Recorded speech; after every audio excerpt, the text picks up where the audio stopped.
Hey everybody, welcome to RITC Talk. I'm Chris, and today I have a really, really special guest. I'm with Kate Ruscipi of the Good Neighbors Community Kitchen and Food Pantry. So this is our third year, right, Kate? Yep. Of collecting donations. We have usually a collection box down at the parts department. And this year things have changed. So need, I would say, has increased, right? Absolutely. So we really want it to be special. And I thought the best way to do it is to take a field trip and actually show the folks the great work you do over here. I've seen it when we've brought the donations.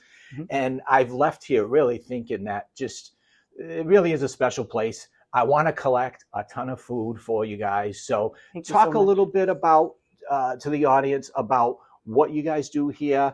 Sure. And then, of course, we're going to get into the collections that you need. So Absolutely. What do you do here? My pleasure. So first of all, thank you so much for coming and visiting and checking out our operations. So we are a community kitchen and food pantry. Our community kitchen serves hot meals 5 days a week to any of our neighbors in need of a delicious, nutritious hot meal. They can dine in or they can take a meal to go. And, we do that from 11 to 1, Monday through Friday. On Fridays, though, we also do a bingo breakfast and lunch. So that's usually really popular. Okay. Our food pantry is open a variety of different days, but 5 to 7 times a month, I would say, in our Riverside location, and then 2 evenings a month at our satellite pantry in Rumford. So when our guests come through, they get about a week's worth of food, regardless of family size. So larger families get more food. And, as you were kind of leading into, we've seen an increased need over the last 18 months. It's been a really steady increase, but what's happening right now is more of a crisis. So yesterday we opened our pantry for the first time in November, and we were already seeing a sharp increase over the last couple of weeks leading up to, the SNAP benefits not being released at the beginning of this month.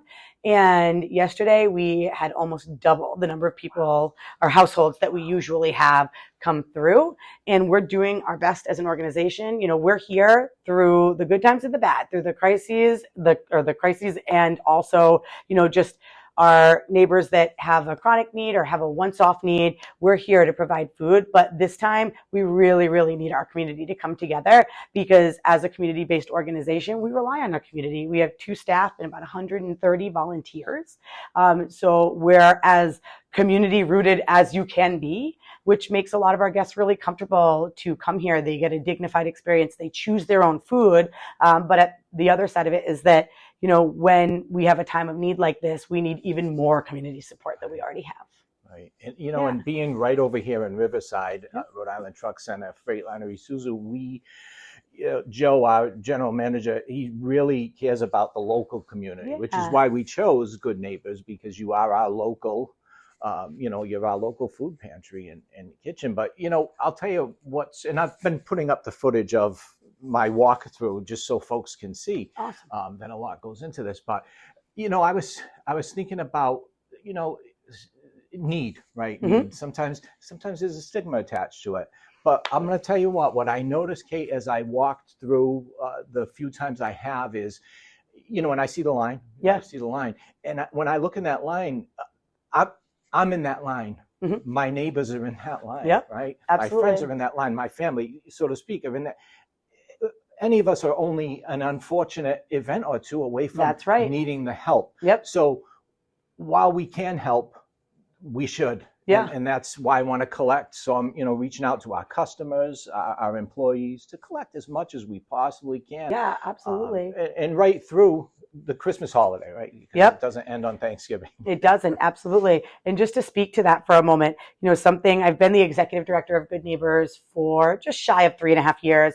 And something that I've definitely learned in my time here is that everyone has a story. And you would be really surprised by some of the stories that we hear of why people are needing our services.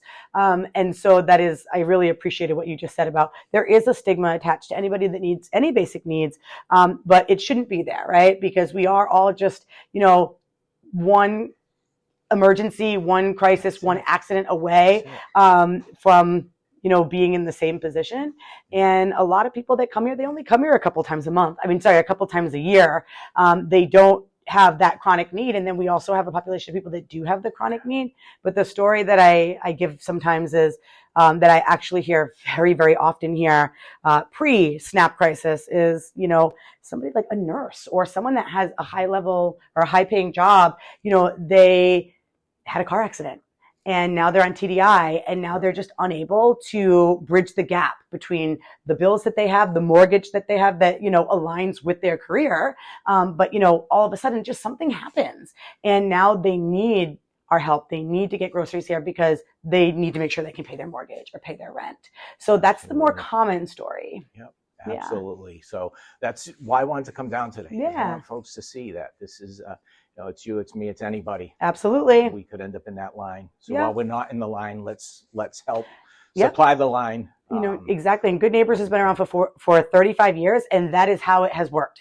Is that, you know, we have our neighbors in need, and a lot of our neighbors in need are also volunteers, right? So, and then you have our volunteers, you have our donors, our in-kind donors, and that's how we're able to, you know, be able to meet the rising need all the time. So we do count on our community. So I'm really thankful that you're doing this food drive for us. And all your volunteers in there, it's when I walk through, you can, as you see them doing the serving, you can feel the love radiate off of your group of staff that you have here helping people out. So absolutely, it's a great thing to see.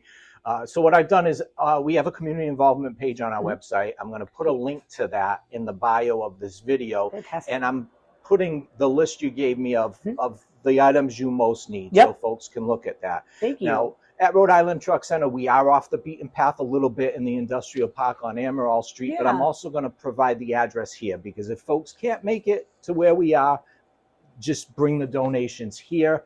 I'll have the donations times. Everything will be there. Well, thank you very much. Yeah, we accept donations whenever we're open. So we certainly appreciate that if that's easier for people. And we'll have the hours there. Awesome. So, well, thanks for taking the time to meet with us today and be on our ITC talk. By far my most important guest so far. This is important. Thank you so much for coming, and thank you for like understanding the importance of the work that we do. Always, you know, we've been doing this for several years, long before, you know, we hit this this SNAP crisis. So thank you so much for your continued support.